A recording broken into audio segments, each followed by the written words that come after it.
L'écho s'éclaire sur BFM Business. Fabrice Lundi reçoit les décodeurs de l'écho. Et c'est Mathias Sénard qui reçoit cette année le prix Goncourt avec Boussole, tandis que Delphine de Vigan avec D'après une histoire vraie, qui est récompensé du prix Renaudot. Oh, ça va se vendre, ça s'est déjà bien vendu l'un et l'autre, hein, surtout donc D'après une histoire vraie. Mais tout le monde est-il logé à la même enseigne? Parce qu'il y a de plus en plus de sorties dans un marché de l'édition qui se concentre de plus en plus peut-être pour préparer la numérisation, d'autant que Amazon Gate, hein, le géant américain qui a plus d'un tour dans son sac, qui est en train d'ailleurs d'ouvrir une librairie en dur à Seattle. Alors, le marché du livre est-il toujours un beau roman? C'est la question qu'on se pose ce soir avec nos décodeurs de l'écho que je vais vous présenter dans un instant. Ça, c'est jusqu'à 20h, c'est le premier thème. Et puis le second thème, c'est un énorme deal, hein, un deal à 6 milliards de dollars. C'est Candy Crush qui est englouti par Activision Blizzard, hein. Est-ce que la gourmandise est vraiment un défaut? C'est la question qu'on posera à nos décodeurs de l'écho au lendemain d'une magnifique cérémonie des 10 ans des BFM Awards au Théâtre des Champs-Élysées, que vous pouvez revoir à tout moment évidemment sur le site internet. Bien sûr, je vous présente nos décodeurs de l'écho pour nous parler de ce petit monde de l'édition du livre. Voici Isabelle Bordry avec nous, fondatrice de Written-See. Rodolphe Bonas à la tête de son cabinet de conseil en communication dans la distribution, c'est CACOM. Guillaume Husson, directeur général du syndicat de la librairie française qui regroupe quelques 3000 librairies indépendantes. Et puis Sébastien Rouault, chef de groupe Panel Livre chez GFK, l'institut justement qui surveille aussi toutes les tendances de consommation, l'institut allemand. Alors pour l'anecdote, tiens, Sébastien Rouault, vous êtes avec nous, le lauréat donc Mathias Sénard, il va recevoir un énorme chèque pour son concours, n'est-ce pas? Eh ben, un énorme chèque, pas directement par le prix Goncourt, parce que le prix Goncourt, depuis l'origine, est doté d'un chèque qui doit l'équivalent de 10 € aujourd'hui. Donc, par contre, là où il va avoir effectivement un gros succès, c'est grâce aux ventes qui vont être multipliées, généralement entre la semaine qui précède le prix et les semaines qui suivent, on est sur des ventes qui sont multipliées par 10. Bon. Là, c'est vrai qu'il va se retrouver avec quelques centaines de milliers d'exemplaires vendus d'ici la fin de l'année. Et c'est pour ça qu'il était heureux tout à l'heure, Mathias Sénard, donc prix Goncourt 2015. C'est une grande surprise, je veux dire, on s'y attend pas, on n'y peut rien, de toute façon c'est quelque chose qui dépend pas de vous, et c'est un tourbillon qui s'abat, un tourbillon de joie et d'allégresse, aussi pour la maison d'édition qui a beaucoup travaillé, pour les gens qui vous entourent, pour un peu tout le monde tout d'un coup, se met au diapason de ce prix. Voilà, Mathias Sénard avec Boussole chez Actes Sud, Louis-Sébastien Rouault chez GFK, donc vous nous disiez donc un modeste chèque de 10 €, mais bon, les enjeux ils sont ailleurs évidemment. Ils vont en vendre combien? Alors, si on regarde les prix littéraires, la moyenne sur les 5 dernières années, un prix Goncourt se vend autour de 390 000, 400 000 exemplaires en moyenne. Donc, effectivement, c'est tout de suite un effet énorme de ce prix Goncourt, et c'est surtout des prix qui se vendent très bien au moment du prix et sur la fin d'année, puisque ça reste toujours des cadeaux qui sont offerts sur la fin d'année. Oui, alors on a le prix Goncourt, on a le prix Goncourt des lycéens. Il l'avait déjà eu il y a 4-5 ans avec... Parle-leur de bataille, de rois et d'éléphants. C'était formidable hein, sur la construction. Donc, je crois que c'était de la grande mosquée d'Istanbul, de Sainte-Sophie, de mémoire. Oui, c'est vrai que je l'avais lu, c'était passionnant. Là, un concours des lycéens, ça rapporte, entre guillemets, 330 000 exemplaires. Vous avez fait les comptes chez GFK? Tout à fait, c'est à peu près la moyenne sur ces dernières années. Et quand il l'avait eu en 2010, c'était déjà plus de 200 000 exemplaires vendus pour ce titre. Voilà, le Grand Prix de l'Académie française, 220 000 ventes. Le Renaudot, voilà, pour Delphine de Vigan, on a déjà vendu pas mal, 110 000 exemplaires. Ça va rapporter aux environs 200 000 exemplaires. Tiens, justement, l'homme des librairies, Guillaume Husson, donc à la tête du syndicat de la librairie française. En période de prix comme ça, comment est-ce qu'on fait le réassort? Comment est-ce qu'on met tout en avant, justement? Parce qu'il y a une bataille, il y a le Goncourt, il y a le Renaudot, il y a le Médicis, il y a le Fémina, et puis il y a tout le reste, évidemment, le prix des librairies, le prix Radio France, le prix ceci, le prix cela, ça n'arrête pas, hein. Les libraires font des tables, c'est vrai que les libraires ont en stock, puisqu'on connaît la liste des finalistes de ces grands prix, donc ce sont des livres qui sont en stock en librairie, et les libraires sont très réactifs, c'est-à-dire que dès que le prix est connu, ils mettent des affichettes, une information, en attendant le fameux bandeau rouge qui arrive pour le prix Goncourt et pour les autoprix. Donc ces livres sont en librairie. Le libraire l'éditeur et son imprimeur vont travailler dans la nuit pour lancer les réimpressions, et on a la chance d'avoir un système logistique qui fonctionne assez bien. Les réassorts vont être présents très vite en librairie. Bon, et vous vous dites, c'est génial quand même, le prix Goncourt, le prix Renaudot, ça attire du monde dans les librairies? Ça crée beaucoup de visibilité médiatique autour du livre, autour de la lecture, donc ça c'est extraordinaire. Je voyais chez un de vos confrères un touriste japonais qui passait devant le restaurant de Rouen où est attribué le prix et qui disait mais qu'est-ce qui se passe ici? Et quand on lui a dit c'est pour un roman, il a dit mais c'est extraordinaire que dans un pays il puisse y avoir une telle visibilité pour un roman. Voilà, donc une grande visibilité, beaucoup de fréquentation. Le Goncourt quand même, cette aura autour du Goncourt, je le disais, parce qu'entre-temps, il y a le prix du Goncourt des lycéens, le prix de la FNAC, le prix France Inter, le prix de Flore, le prix de décembre, enfin bon, ça n'arrête pas, hein. Il y en a pas trop des prix. Mais ça fonctionne, je veux dire, Bernard Pivot l'autre jour disait, ça fonctionne, donc il y a une attente, il y a une visibilité, il y a une reconnaissance, c'est extraordinaire pour Mathias Sénard qui est un grand écrivain, voilà, donc il y a beaucoup de prix, il y a des prix confidentiels, il y a des prix spécialisés, il y a des prix très grand public, très visibles. Ça fonctionne, c'est géré dans les librairies sans souci, et le public répond. Oui, Rodolphe Bonin, c'est ACOM. Oui, juste ce qui est intéressant ici, c'est qu'on voit deux points. Le premier, c'est qu'il faut savoir que ces ventes, en fait, ça va être surtout le cadeau de Noël idéal. Hein. C'est-à-dire qu'en gros, un tiers des ventes d'un Goncourt ou d'un Renaudot a lieu finalement dans les derniers jours de l'année. Ce qui veut dire aussi que la date d'attribution du prix est tout à fait cruciale. Hein, d'accord. Si on avait des dates d'attribution de prix au mois de février, pensez bien qu'on n'aurait pas forcément les mêmes chiffres. Donc on voit que vraiment ce système-là, il vient récompenser bien sûr de grands auteurs, de grands artistes, mais derrière tout ça, il y a quand même une organisation commerciale qui est quand même assez bien rodée pour faire en sorte qu'on ait un chiffre d'affaires qui soit quand même très fructueux à la fin de l'année. Et c'est un peu un point typique entre guillemets du marché français, c'est cette sacralisation du produit livre qui devient le cadeau de Noël idéal. Isabelle Bordry, Retency. Ce qui est intéressant à travers la multiplication de ces prix, c'est qu'on est dans la recommandation. On parle beaucoup de recommandations lorsqu'on est sur Internet, où les acteurs sur les sites, les marchands, etc., proposent des recommandations en fonction des comportements des utilisateurs. Et là, c'est la profession qui recommande et qui met un focus absolument extraordinaire sur 10, 20 livres sur le marché. Et les lecteurs aiment ça. Ils ont besoin d'être conseillés. Je crois qu'il y a 60 000 nouveaux titres par an, que la moyenne des tirages, c'est de l'ordre de 7 000. On a besoin d'être conseillé dans cette multitude d'ouvrages, et donc ces prix sont absolument très très importants. Mais ce qu'il faut rappeler aussi, et là c'est un retour sur Internet, c'est que une des grandes forces des librairies qui n'ont pas de mur, c'est-à-dire qui peuvent avoir une multitude de stocks de livres et de nombre de pages sur Internet, c'est qu'elles arrivent à vendre ce qu'on appelle le back catalogue, qui était effectivement une des priorités des Amazon au tout début, qui n'était pas forcément de vendre les prix Goncourt et les têtes de gondole, mais surtout le fond du catalogue. Donc c'est cette capacité sur un marché de focaliser sur un certain nombre de produits recommandés par le marché, tout en gardant suffisamment d'espace pour pouvoir répondre à toutes les envies des lecteurs. Oui. Je m'attendais à ce qu'un libraire nous dise « Oh là, c'est terrible, regardez, ces salopards d'Amazon quand même, ils sont en train de nous éventrer ». Ah non, justement, c'est bien, non, d'entendre ça?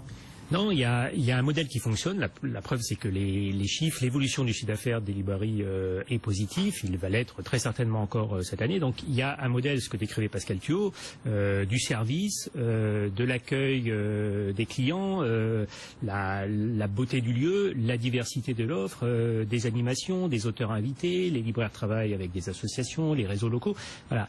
Tout ce que un vendeur en ligne ne peut pas faire, et tout ce que la grande distribution ne fait pas ou ne fait plus. Voilà. Donc là où je rejoins Pascal Thuot, c'est que il y a une perspective plutôt positive, parce que la librairie, si elle joue cette carte-là, est la seule aujourd'hui à pouvoir le jouer. Voilà.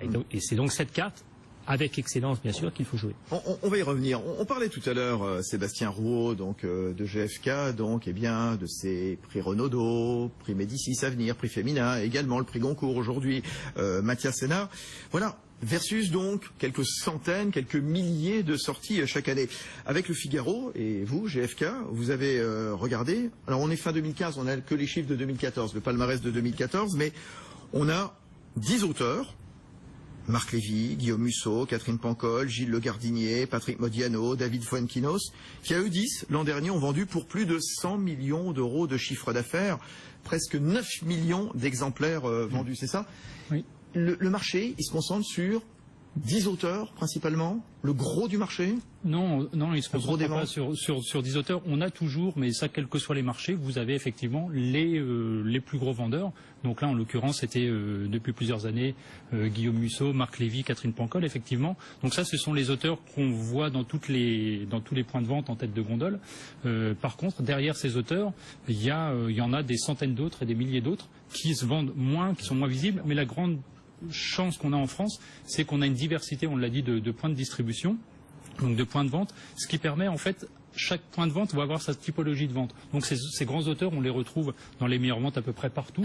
Par contre, chaque circuit de distribution va avoir ses spécificités. La librairie indépendante ne vendra pas la même chose qu'un Carrefour ou qu'un espace culturel Leclerc ou qu'une Fnac.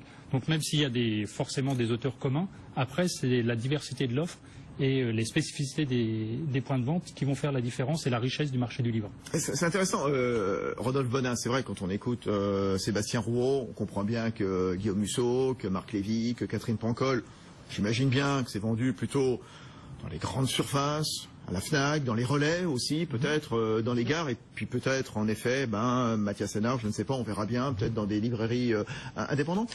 Comment ça se répartit le marché entre la grande distribution, Fnac, Amazon, et puis librairies indépendantes en matière d'édition? En fait, si vous voulez, vous avez un marché qui est structuré. Alors, il faut savoir que, en gros, la Fnac est rangée dans les librairies, si vous voulez, en tant que tel, d'accord. Et puis après, vous avez les grandes surfaces alimentaires, et enfin, après, vous trouvez le digital. En ordre, en premier loin devant, c'est les librairies, les grandes surfaces alimentaires, et puis ensuite, après, le digital, le numérique, Amazon en particulier, qui est assez leader là-dedans.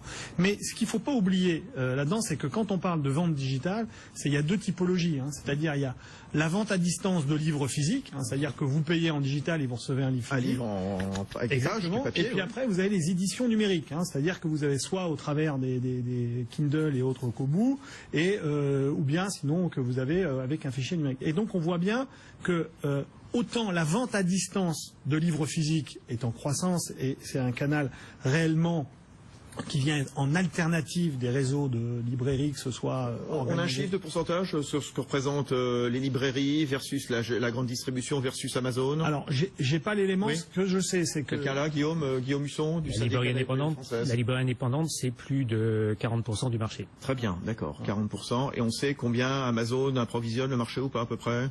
Amazon, on a du mal parce qu'Amazon fait en sorte que les chiffres de la vente en ligne ne soient pas connus en France, donc c'est un peu un obstacle à la bonne connaissance de notre marché. On estime, Sébastien Rouault pourra préciser, qu'on est pour la vente en ligne entre 12 et 15%. Isabelle, juste un mot, et puis on retrouve Rodolphe. Ce qui est intéressant, c'est qu'on s'aperçoit qu'un client multicanal achète plus. Et les librairies, d'ailleurs, les librairies indépendantes proposent de plus en plus d'offres aussi en ligne ou par téléphone. Bien sûr. Et donc, on s'aperçoit que lorsqu'on démultiplie les points d'entrée, que ce soit Internet, le téléphone et ou le magasin, un même client achète plus. Oui, vous nous parliez aussi des ventes dématérialisées aussi, Rodolphe Bonin. Oui. Pour l'instant, ça ne représente pas encore exactement. Chose. C'est moins de 2% du marché, avec les Kindle, les liseuses, exactement. etc. C'est ce qu'on appelle les éditions, là, pour le coup, numériques. Là, pour le coup, tout est numérisé. Alors, si on faisait un parallèle avec l'industrie du disque, souvent on fait ce parallèle, vous savez, on dit, bah oui, finalement, et on se rend compte qu'en effet, dans le disque, on avait un contenu physique et une créativité physique, et puis après, dans le disque, on a eu un contenu digitalité, mais avec quand même un support digital qui était le fichier. Et puis, on est vraiment aujourd'hui dans le disque, dans le tout ouvert, c'est-à-dire un achat qui est 100% dématérialisé, mais qui est même pas, vous n'achetez plus rien de concret, puisque vous êtes abonné, vous pouvez avoir une consommation à l'usage. Et on voit que dans le livre, on a encore une présence très très forte du physique, 60% des lecteurs sont exclusivement physiques, d'accord, et 40% sont, comme le disait Isabelle, des lecteurs qui sont dans les deux canaux. Plus 60%, moi. Voilà, exactement. Voilà, il y en a certains qui sont très attachés au toucher et même à l'odorat. Garder surtout. Exactement, et à les avoir. Et puis, vous avez un petit pourcent qui est exclusivement digitalisé. Ça veut dire qu'on est encore très très loin dans la révolution qu'a connue le disque dans le livre. Donc le livre, j'allais dire en papier, il a encore de beaux jours. Hein. Il a encore de beaux jours. Isabelle Bordry et ensuite Sébastien Roux au GFK. Il y a une particularité sur ce marché dont on n'a pas parlé encore, c'est que le prix est le même partout.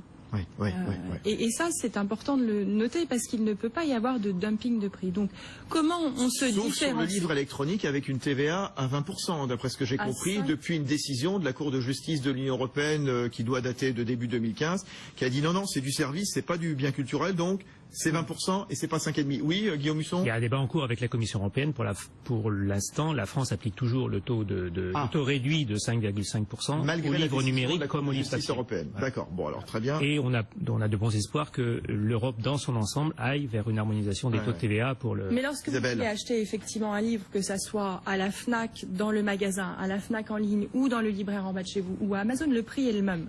Donc effectivement, la notion de service qui était évoquée par le libraire tout à l'heure est absolument clé parce que la différenciation se fait donc sur 3 autres critères, c'est le choix et donc la capacité d'arriver dans un espace, qu'il soit numérique ou physique, dans lequel on va pouvoir trouver ce que l'on apprécie, soit parce qu'on reçoit des recommandations, soit parce qu'on les retrouve facilement sur le site, mais aussi donc le choix, la capacité à être livré rapidement et où à partir tout de suite et avec un service qui soit absolument exemplaire. Un mot, Sébastien Roux, GFK, puis on va se retrouver dans un instant. On verra que le marché de l'édition se concentre de plus en plus peut-être pour préparer le cap vers le numérique. Sébastien Roux. Alors justement sur ce point du numérique, c'est vrai qu'il y a quelques années, quand le numérique est arrivé en France, on se disait regardez ce qui s'est passé aux États-Unis, regardez ce qui s'est passé en Angleterre, il va se passer la même chose en France. C'était quoi aux États-Unis et en Angleterre? C'était un marché qui rapidement est arrivé autour des 20% en numérique, avec un acteur qui est Amazon prépondérant sur ce marché. Qui s'est stabilisé. Qui s'est stabilisé. Aujourd'hui, qui est stabilisé à 20%. Et c'est ce qu'on a nous toujours dit chez GFK, c'est de dire attention, le marché du livre français a ses spécificités, notamment en termes de distribution.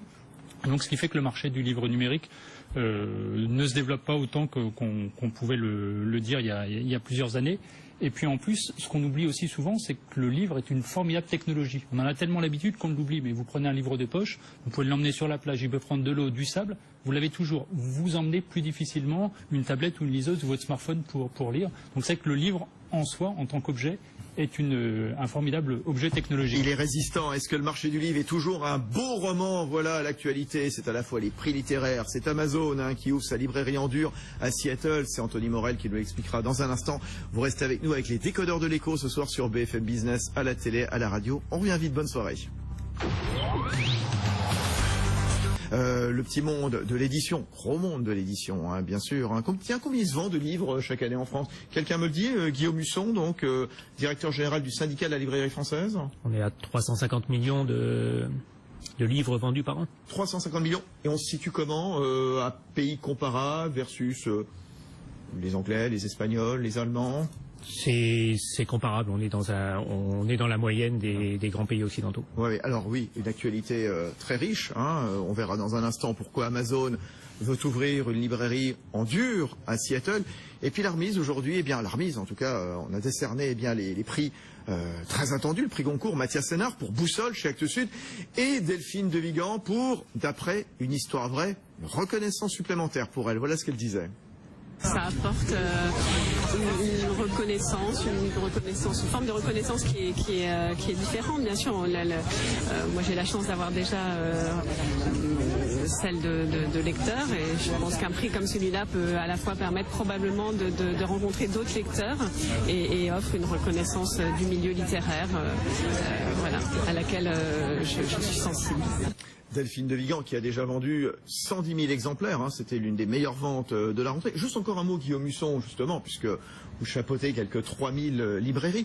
Lorsqu'on vous apporte le catalogue, lorsque les maisons d'édition vous apportent le catalogue, j'imagine, au printemps, vous disant « Génial, regardez ce qu'on va avoir, on va avoir du Delphine de Vigan, on va avoir du un tel ». Il y a une part de risque quand même de se dire « allez, je vais en acheter tant de l'un, tant de l'autre, et puis il y a des auteurs inconnus, justement. Comment on fait? Parce que quand on a 700, justement, titres dans la rentrée littéraire de septembre, c'est dur de choisir. C'est toute la compétence, l'identité, la patte des libraires. D'abord de savoir comment se sont vendus les anciens titres, enfin les titres précédents de Mathias Sénard, de Delphine de Vigan. Delphine de Vigan, ça marche plutôt bien en général. Après, il y a la relation avec l'éditeur. C'est-à-dire que pour un nouvel auteur, un nouveau livre d'un inconnu, le libraire connaît l'éditeur, il fait confiance, il y a une ligne éditoriale. Voilà, c'est toute cette relation qui est à la fois d'ordre commercial et d'ordre culturel aussi. Ah ouais, d'accord, il y a une part de risque quand même. Oui, juste encore un mot. Tout à l'heure, on entendait un libraire de Vincennes qui était plutôt optimiste. Voilà, il apporte du service à ses clients, il les conseille. Bon, on entend souvent quand même dans le petit commerce, alors que ce soit donc les bars tabac, que ce soit d'autres petites surfaces, des épiceries, bon, qu'il y a de la casse. Est-ce qu'il y a de la casse ou pas dans les librairies? On a un nombre de librairies relativement stable depuis une dizaine d'années. Les points de vente qui souffrent sont des points de vente dans des bourgs, des tout petits points de vente qui font un peu de livres, un peu de presse, un peu de papeterie, un peu de loisirs créatifs, un peu de jouets. Voilà, pas à proprement parler des librairies telles qu'on l'a vu avec la librairie 1000 pages. Là, ce sont des lieux voilà qui proposent une multiplicité de produits dans des toutes petites villes, des petits bourgs. Là, on a un réseau qui souffre. Oui. Ouais, tiens, Rodolphe Bonnat, justement, qui fait du conseil de communication sur la consommation, sur la distribution, avec Seacom. Alors, juste, dans la librairie, ce qu'il faut aussi donner comme angle de lecture, c'est qu'en réalité, finalement, une année peut se jouer sur quelques grosses ventes. Hein. C'est-à-dire que si vous regardez, là, on est très focalisé sur la littérature, mais c'est vrai que, voilà, un tome d'Harry Potter, ça peut finalement vous booster une année. C'est la même chose que sur la catégorie jeunesse. On va dire, typiquement, on a bien vu que voilà, dans la bande dessinée, la sortie d'un album d'Astérix, tout d'un coup, voilà, ça peut vraiment vous booster une année. Donc c'est vrai que ces grands blockbusters, on va dire, sont super importants, mais ce qui est très important, c'est ce que disait monsieur, c'est-à-dire c'est de positionner la librairie, c'est-à-dire faire en sorte que c'est pour ça que vous avez de plus en plus de librairies qui sont très axées sur la littérature, voire même sur des typologies de littérature qui peuvent aller sur du roman jusqu'à du bien-être, par exemple. On va rentrer dans ces spécificités-là, et puis d'autres qui vont aller vraiment axées sur la jeunesse, voire même sur la bande dessinée, voire même sur le manga. Vous voyez ce que je veux dire ? Et c'est finalement, ce sont ces aspérités qui vous permettent d'absorber l'immense créativité dans ce domaine. Guillaume Husson. Non, je voudrais juste un petit peu nuancer le poids des best-sellers en librairie. Le top 10 en librairie, enfin sur le marché du livre, c'est 2% du marché du livre. Ah bon ? Voilà. Donc on a la vision, vous avez raison de citer des titres phares de BD, il y a un nouvel Astérix qui vient de sortir, vous avez parlé d'Harry Potter. Effectivement, ce sont des grosses machines qui font énormément de ventes. Quand au bout du compte, on mesure le poids de ces ventes-là, on se rend compte que le marché du livre, et la librairie en particulier, tiennent sur la diversité. Encore une fois, on a 60 000 nouveaux titres qui paraissent chaque année. Voilà. Donc le top 10, c'est 2%, et c'est la diversité qui fait vivre le marché, qui fait vivre les librairies. Sébastien Roux, donc, qui s'occupe de scruter le livre, le monde des librairies chez GFK. Oui, alors c'est vrai que on le disait tout à l'heure en début d'émission, les prix littéraires, mais de la même façon que la sortie d'un Astérix, un phénomène comme Millennium, ça donne une grosse visibilité au marché du livre, et ça c'est important parce que tous les marchés ont besoin d'avoir des moments forts dans leur activité. Après, tout le reste de l'année, c'est la richesse du marché du livre, c'est le marché du bien-être, c'est la jeunesse. L'année dernière, c'est un marché du roman ado qui a explosé parce que notamment il y avait des adaptations au cinéma. Donc il y avait là aussi des phénomènes de best-sellers, mais derrière, il y a énormément d'albums jeunesse qui se vendent derrière ces grands best-sellers. Et c'est vrai sur quasiment tous les marchés, où chaque segment de marché va avoir une année un best-seller. En ce moment, sur la pratique, c'est un livre sur l'intestin qui cartonne aussi chez Actes Sud. D'une auteure allemande, D'une auteure allemande.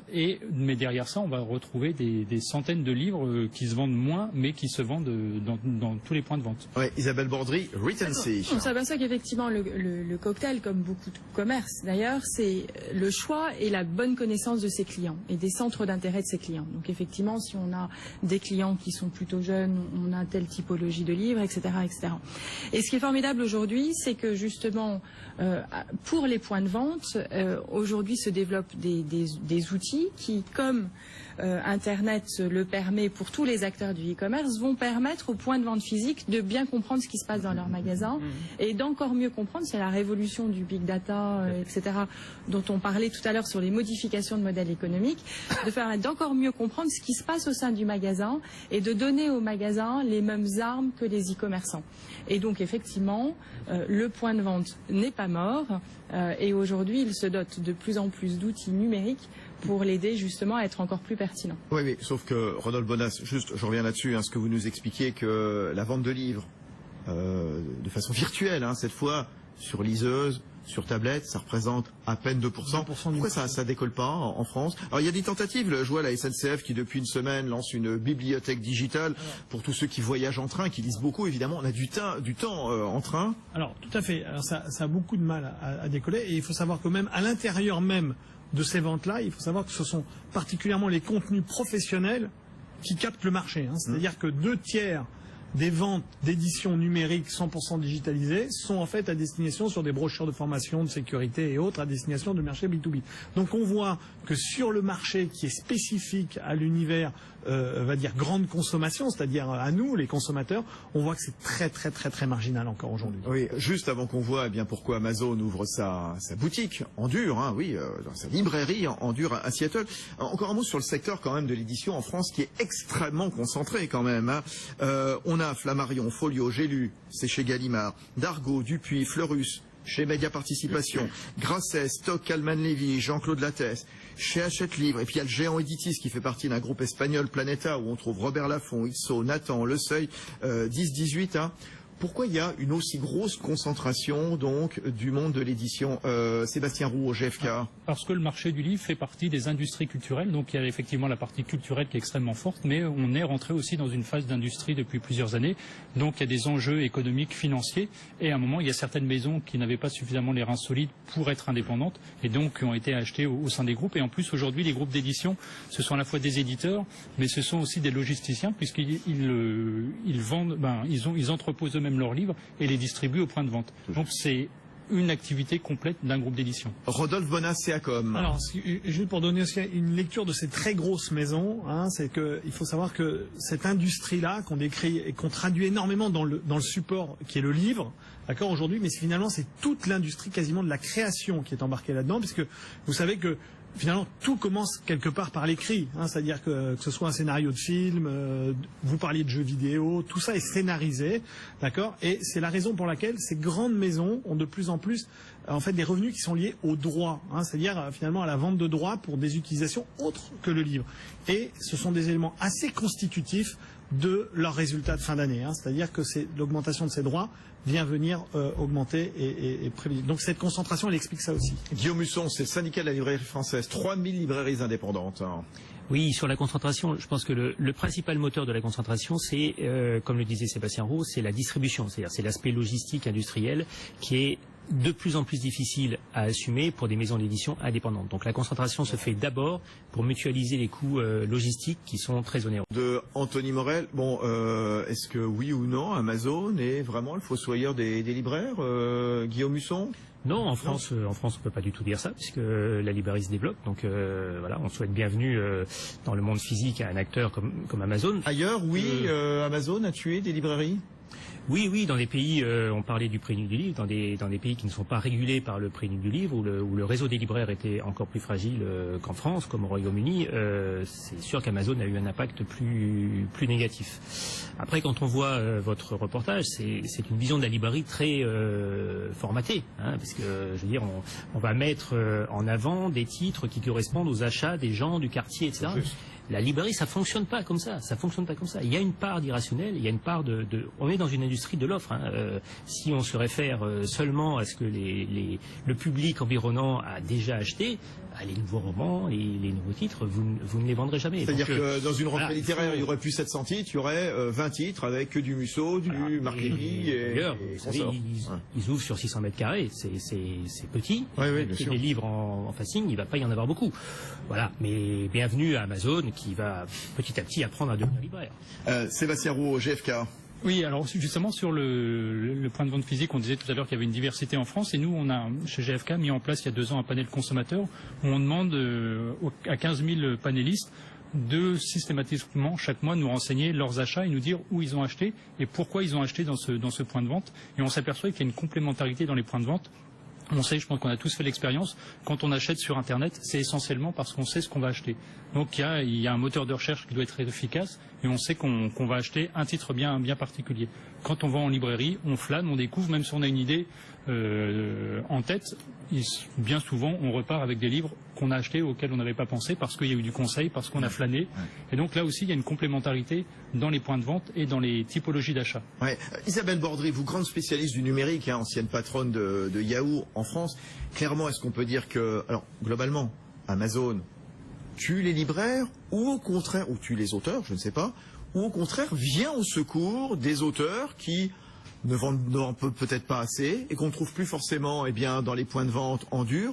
On peut les retrouver sur Amazon finalement. C'est ce que vous laissiez entendre tout à l'heure. Oui, absolument. La beauté d'Internet, c'est qu'il n'y a pas de mur. Donc on peut mettre une multitude de produits en stock et la difficulté, c'est de pouvoir les retrouver de manière simple. Donc c'est le moteur de recherche. Mais ce qui est intéressant sur ce qu'apporte Amazon finalement à ce marché et ce qu'a apporté Amazon depuis maintenant 10 ans, c'est l'amélioration du service. Quand vous êtes en ligne et que vous ne pouvez pas toucher un produit et que vous pouvez en plus, dans la législation européenne, le renvoyer gratuitement s'il ne vous plaît pas, vous êtes obligé d'avoir un service absolument impeccable.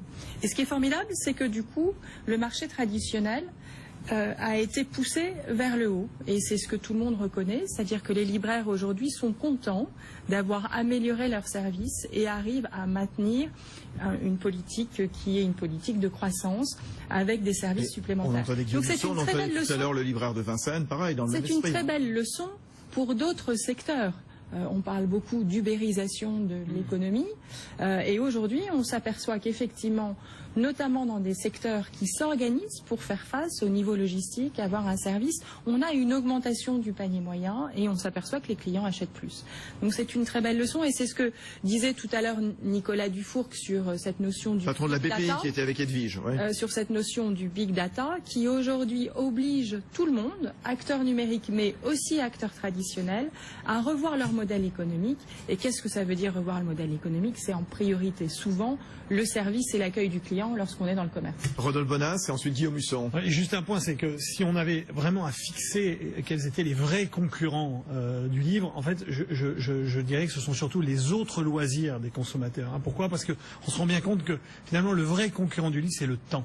Hein, pourquoi? Parce que nos journées sont ainsi faites que le temps est de plus en plus compliqué à arriver à arbitrer. Et arbitrer entre un temps de livre et le temps qu'on va passer sur justement... C'est ce qui manque, voilà, le temps, exactement. Voilà, pour lire des bons romans. Voilà, exactement. Donc la vraie question, c'est ça, et c'est ce qui fait qu'aujourd'hui la France est en termes de temps de lecture est le 9e pays au monde et c'est mais étonnant. je propose qu'on demande une journée lecture par mois. Parce que ça, on y avait pas pensé. Je le soumets au syndicat des libraires. Non, je suis tout à fait d'accord. Non seulement avec la journée de la librairie et du livre, mais avec cette concurrence en matière de temps entre les loisirs, bien sûr, on en parle peu, mais c'est le premier obstacle souvent à la lecture. Et avec ce que vous avez dit, c'est-à-dire, c'est vrai qu'Internet crée une exigence en termes de services. Et les libraires, comme aussi les éditeurs, ont souvent davantage raisonné produit que client. Voilà. Cette exigence commerciale, de qualité, logistique, de service, de relation client, elle croît, c'est ce que disait Pascal Thiaud, et c'est vrai que c'est un service qu'on rend aux libraires. C'est-à-dire que la capacité culturelle, la connaissance de leur public, ils l'ont déjà, et ils rajoutent des couches de services, parce qu'ils sont boostés, notamment par le développement d'Internet. Alors la question que je pose, est-ce que le marché du livre est toujours un beau roman? La réponse? Oui. Oui, une belle rentrée littéraire. Oui. Rodolphe Bonas. Oui, et ça va durer. Ouais, ça va durer. Oui, et la bonne nouvelle, c'est que les Français lisent toujours. Et encore plus. Les chiffres, vous, Sébastien Roux. Oui, quand on regarde à date le marché du livre, c'est une croissance de plus 3%. Donc on est sur une année... Plus 3% versus 2014. Versus 2014. Ouais. Donc c'est vrai que c'est une année qui a toutes les raisons de bien continuer.